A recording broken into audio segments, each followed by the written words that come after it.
तो आज के वीडियो में हम देखेंगे कि मार्केट कैप क्या होता है और क्यों ये जानना हमारे लिए ज़रूरी है और इसका क्या इम्पैक्ट होता है हमारी ट्रेडिंग या इन्वेस्टिंग में।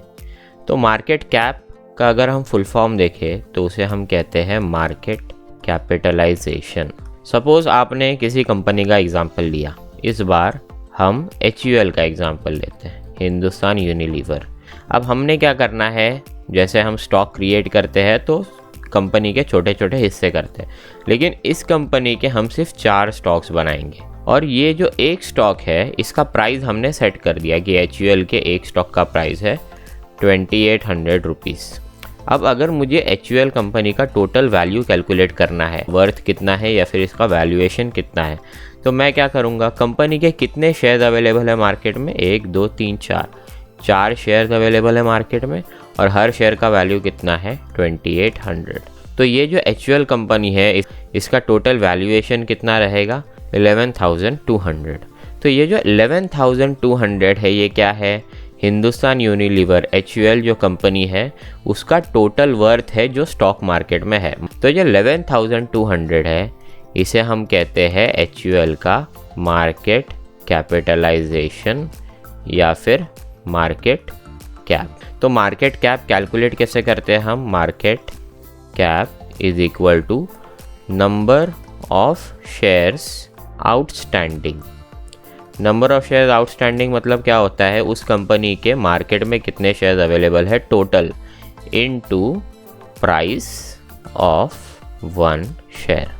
Number of shares outstanding total कितने शेयर्स है मार्केट में और हर शेयर का कितना प्राइस है। तो यहाँ पे हमने क्या किया, नंबर ऑफ शेयर्स कितने हैं 4, प्राइस ऑफ 1 शेयर कितना 2800, तो मार्केट कैप कितना हो गया 11200। ठीक है, तो इसे हम कहते हैं मार्केट कैपिटलाइजेशन। अब इस मार्केट कैपिटलाइजेशन के बेसिस पे शेयर्स को 3 हिस्सों में डिवाइड किया जाता है। पहला जो कैटेगरी है उसे हम कहते हैं large cap stocks, second category को हम कहते हैं मिड कैप स्टॉक्स और थर्ड कैटेगरी जो है उसे हम कहते हैं स्मॉल कैप स्टॉक्स। अब large cap, mid cap, small cap क्या होता है, तो आप ऐसे समझिए जिन कंपनीज का मार्केट कैप बहुत ज़्यादा है उसे हम लार्ज कैप कैटेगरी में रखते हैं, जिन कंपनी का मार्केट कैप मीडियम साइज़ है उन्हें हम मिड कैप कैटेगरी में रखते हैं और जिनका बहुत ही छोटा मार्केट कैपिटलाइजेशन है उन्हें हम स्मॉल कैप कंपनीज बोलते हैं। अब अकॉर्डिंग टू NSE जो डेफिनेशन देता है लार्ज, मिड और स्मॉल कैप का, अगर हम सारे कंपनीज को मार्केट कैप के हिसाब से लिस्ट करें, मतलब टॉप कंपनी जो रहेगा जिसका सबसे मार्केट कैप ज़्यादा रहेगा वो 1, उससे नीचे 2, उससे नीचे 3 एंड सो ऑन, अगर हम लिस्टिंग करें तो टॉप 100 जो कंपनीज है, मतलब 1 से लेके 100 ये रैंकिंग में जो कंपनीज आएंगे उसे हम कहते हैं लार्ज कैप कंपनीज। 101 कंपनी से लेके 250 इन कंपनीज को हम कहते हैं मिड कैप कंपनीज और 251 एंड अबव जो भी कंपनीज का रैंक आता है मार्केट कैपिटलाइजेशन के बेसिस, मतलब जिनका भी मार्केट कैप टॉप 250 कंपनी से कम है उन्हें हम क्या कहते हैं, स्मॉल कैप कंपनीज। तो अगर हम देखें कि लार्ज कैप, मिड कैप और स्मॉल कैप कंपनीज में कौन कौन से कंपनीज आते हैं, तो ये हम Screener.in पे कंपनीज का लिस्ट देख रहे हैं। तो सबसे पहला जो कंपनी है जिसका सबसे ज़्यादा मार्केट कैप है इंडियन कंपनीज में वो है रिलायंस इंडस्ट्रीज़। तो ये नंबर 1 पे है, सेकंड पे TCS, HDFC बैंक। ऐसा करते करते आपको हर कंपनी का रैंकिंग मिलेगा। तो अगर हम देखते हैं लार्ज कैप कंपनीज़ में पहला कंपनी कौन सा है, रिलायंस इंडस्ट्रीज़, और लास्ट कंपनी जो है मतलब 100th रैंक में जो कंपनी है वो कौन सा है, डिक्सन टेक्नोलॉजीज़। फिर इसके बाद चालू हो गए mid cap company. Mid cap companies में फर्स्ट कंपनी है ICICI लोम्बार्ड और लास्ट कंपनी मतलब 250th रैंक जिस कंपनी का है वो कंपनी है NLC इंडिया। और स्मॉल कैप कंपनीज़ में जो सबसे बड़ा स्मॉल कैप कंपनीज है वो है पिरामल फार्मा। इसके नीचे जो भी कंपनी थे वो सब स्मॉल कैप कैटेगरीज में आते हैं। तो इन बेसिस पे लार्ज, मिड और स्मॉल कैप का कैटेगराइजेशन होता है। अब हम पे एज एन इन्वेस्टर ये मार्केट कैपिटलाइजेशन का क्या फ़र्क पड़ेगा, तो अगर आप स्टेबिलिटी चाहते हो अपने इन्वेस्टमेंट्स में, मतलब आप चाहते हो कि हम जिस भी कंपनी में पैसा इन्वेस्ट करें तो हमारे लिए सेफ्टी बहुत ज़रूरी है, यस प्रायोरिटी है। रिटर्न्स पे थोड़ा हम कॉम्प्रोमाइज़ कर सकते हैं, मतलब के लिए प्रेफरेबल क्या कंपनीज रहेंगी, large cap companies. Large cap categories में वो कंपनीज आते हैं जो ऑलरेडी अपने पीक पर पहुंच चुके हैं, जैसे कि Reliance industries, HDFC bank, Adani enterprises, TCS। अब इन कंपनीज़ का स्पेशलिटी क्या है? ये कंपनीज़ बहुत बड़े साइज़ के कंपनीज़ हैं, मार्केट कैप बहुत ज़्यादा है और बिज़नेस स्टेबल है। मतलब अगर आप ऐसा एक्सपेक्ट करते हो कि रिलायंस का स्टॉक आपने आज 1300 पे ख़रीद लिया तो साल भर में 2600 हो जाएगा, तो ये बहुत रेयर सिचुएशन है, ऐसा नहीं होने वाला। लेकिन रिलायंस क्या करेगा? हर साल आपको 10-12% करके रिटर्न्स देता रहेगा और जो भी आपने पैसा इन्वेस्ट किया है वो पैसा आपका क्या रहेगा? सेफ़ रहेगा। आपको अगर ऐसे कंपनीज में इन्वेस्ट करना है जो आपको सेफ्टी ज़्यादा दे और डिसेंट रिटर्न्स रहेंगे तो चलेंगे, तो आपको किस कैटेगरी में जाना चाहिए? लार्ज कैप कंपनीज़ में आपको इन्वेस्ट करना चाहिए। तो मिड कैप कंपनीज़ में आपको ऐसे कंपनीज़ मिलेंगे जो आपको सेफ्टी भी देते हैं और रिटर्न्स भी इनका हाई रहता है। मतलब सेफ्टी इनका डिसेंट, अगर आप लार्ज कैप के कंपैरिजन में बोलो तो थोड़ा कम रहेगा लेकिन अच्छा रहेगा। रिटर्न्स इनका क्या रहेगा? हाई रहेगा। यहाँ पे क्या है, रिटर्न्स आप लो मान सकते हो, यहाँ पे सेफ्टी ओके है, रिटर्न्स इनका हाई रहेगा। तो अगर आप ऐसे कंपनी चाहते हो जहाँ पे आपको सेफ्टी भी मिले और ठीक ठाक ग्रोथ देखने मिले तो आप मिड कैप कैटेगरीज के कंपनीज उठा सकते हो।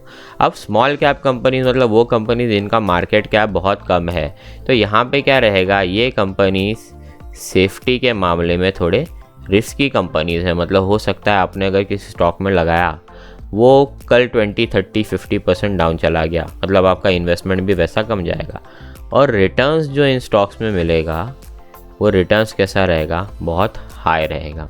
ठीक है, अब अगर मैं एग्जांपल दूँ इसकी का मतलब क्या होता है, तो अब अज्यूम करते हैं कि जिस कंपनी में आपने पैसा लगाया वो आपको 20% रिटर्न देने वाला है। मतलब लार्ज कैप कंपनी में लगाओ, मिड कैप कंपनी में लगाओ, स्मॉल कैप कंपनी में लगाओ, एंड में आपको 20% रिटर्न मिलेगा साल का।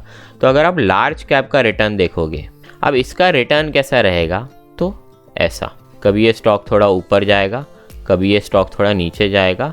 अगर ये एवरेज लाइन बोलते हैं हम, मतलब इसके ऊपर का जो भी है मेरा प्रॉफिट और इसके नीचे मेरा लॉस होगा, तो बहुत कम सिचुएशंस ऐसे रहेंगे जहाँ पे आपको लॉस फेस करना पड़ेगा। ये है 0 to 20 का रिटर्न लार्ज कैप कंपनी का। अब यही 0 to 20 का रिटर्न मुझे देखना है एक मिड कैप कंपनी के लिए। मिड कैप कंपनी का रिटर्न कैसा रहेगा? ऐसा रिटर्न रहेगा। मतलब यहाँ पे क्या है, यहाँ पे आपका जब पोर्टफोलियो डाउन जा रहा है तो हो सकता है 2-3% डाउन जाए, लेकिन यहाँ पे मिड कैप कंपनी में वही पोर्टफोलियो जब डाउन जाता है ना तो थोड़ा सीवियर होता है। यहाँ पे हो सकता है आपका पोर्टफोलियो 5% to 10% भी डाउन चला जाए, एंड में आपको 20% रिटर्न मिलेगा, लेकिन जब डाउन जा रहा है तो थोड़ा ज़्यादा डाउन जा रहा है compare to large cap company. अब उसी के कंपैरिजन में अगर हम स्मॉल कैप कंपनी का रिटर्न देखते हैं तो स्मॉल कैप कंपनी का रिटर्न ऐसे हो सकता है। मतलब यहाँ पे जब आपका पोर्टफोलियो डाउन जाता है तो हो सकता है 20-30% भी आपका डाउन चला जाए। तो ये जो डाउन अप का साइकिल है, अप डाउन जो आपका स्टॉक होते रहता है, इसे हम कहते हैं वोलेटिलिटी। वोलेटिलिटी मतलब क्या? आपका जो स्टॉक है वो कितना ऊपर और कितना नीचे होता है एक साइकिल में। तो अगर हम लार्ज कैप की बात करें तो यहाँ पे जो वोलेटिलिटी रहेगा वो आपको थोड़ा कम मिलेगा। मिड कैप में वोलेटिलिटी डिसेंट मीडियम रहेगा और स्मॉल कैप कंपनीज में वोलेटिलिटी आपका हाई रहेगा। मतलब इन शॉर्ट, अगर आपको 0-20% रिटर्न मिलने वाला है साल का, तो लार्ज कैप कंपनी का रिटर्न नेगेटिव बहुत कम बार जाएगा साल भर में। मिड कैप कंपनी इसका 2 से 3 बार जा सकता है। स्मॉल कैप कंपनी का हो सकता है 20-30-40% भी डाउन चला जाए, एंड में वो 20% अप जाएगा। तो अगर आप ज़्यादा वोलेटिलिटी सह सकते हो और आपको हाई रिटर्न चाहिए, आप रिस्की इन्वेस्टर हो, तो आप स्मॉल कैप में लगाओ। अगर आप एक सेफ बेट खेलना चाहते हो, ज़्यादा वोलेटिलिटी आपको सहना नहीं है, लार्ज कैप में इन्वेस्ट करो, वोलेटिलिटी कम रहेगा, रिटर्न्स आपके ठीक ठाक रहेंगे। अगर आप दोनों का थोड़ा बैलेंस व्यू लेना चाहते हो, वोलेटिलिटी थोड़ा बहुत ओके डाउन जाएगा तो चलेगा, रिटर्न्स मुझे हाई चाहिए, तो आप मिड कैप में लगाओ। तो सेफ्टी की बात करें तो लार्ज कैप आपका सबसे ज़्यादा सेफ़ है, मिड कैप थोड़ा कम सेफ़ है, स्मॉल कैप बहुत कम सेफ़ है। रिटर्न्स की बात करें तो लार्ज कैप में बहुत कम रिटर्न्स, मिड कैप में डिसेंट रिटर्न्स, स्मॉल कैप में बहुत ज़्यादा आपको रिटर्न्स मिलेंगे। तो एक अगर समरी देखें ये लार्ज कैप, मिड कैप और स्मॉल कैप का, ठीक है, तो यहाँ पे हमने सीख लिया मार्केट कैपिटलाइजेशन। तो मार्केट कैप क्या होता है? Market cap is M cap is number of shares outstanding into price of 1 share. इसके बेसिस पे हम मार्केट कैप कैलकुलेट करते हैं और मार्केट कैप के बेसिस पे कंपनीज को 3 कैटेगरी में डिवाइड किया जाता है, large cap, mid cap, small cap. अगर मार्केट कैप के बेसिस पे देखें तो 1 से लेके 100 नंबर के जो कंपनीज है वो लार्ज कैप कैटेगरी में, 101 to 250 मिड कैप कैटेगरीज में और 251 and above small cap categories में। रिस्क के मामले में सबसे सेफ लार्ज कैप कंपनीज और रिटर्न्स के मामले में सबसे अच्छे स्मॉल कैप कंपनीज। ठीक है, तो आज के लेक्चर में हमने देखा कि मार्केट कैपिटलाइजेशन क्या होता है, उसका इम्पैक्ट क्या होता है हमारे इन्वेस्टिंग सिचुएशन में और किन कंपनीज में आपको इन्वेस्ट करना चाहिए based on your risk appetite, based on your return expectations. अब अगर आपको ये वीडियो अच्छा लगा तो वीडियो को लाइक कीजिए और ऐसे ही और इन्फॉर्मेटिव वीडियोज़ के लिए चैनल को सब्सक्राइब कीजिए और हम मिलेंगे नेक्स्ट वीडियो में।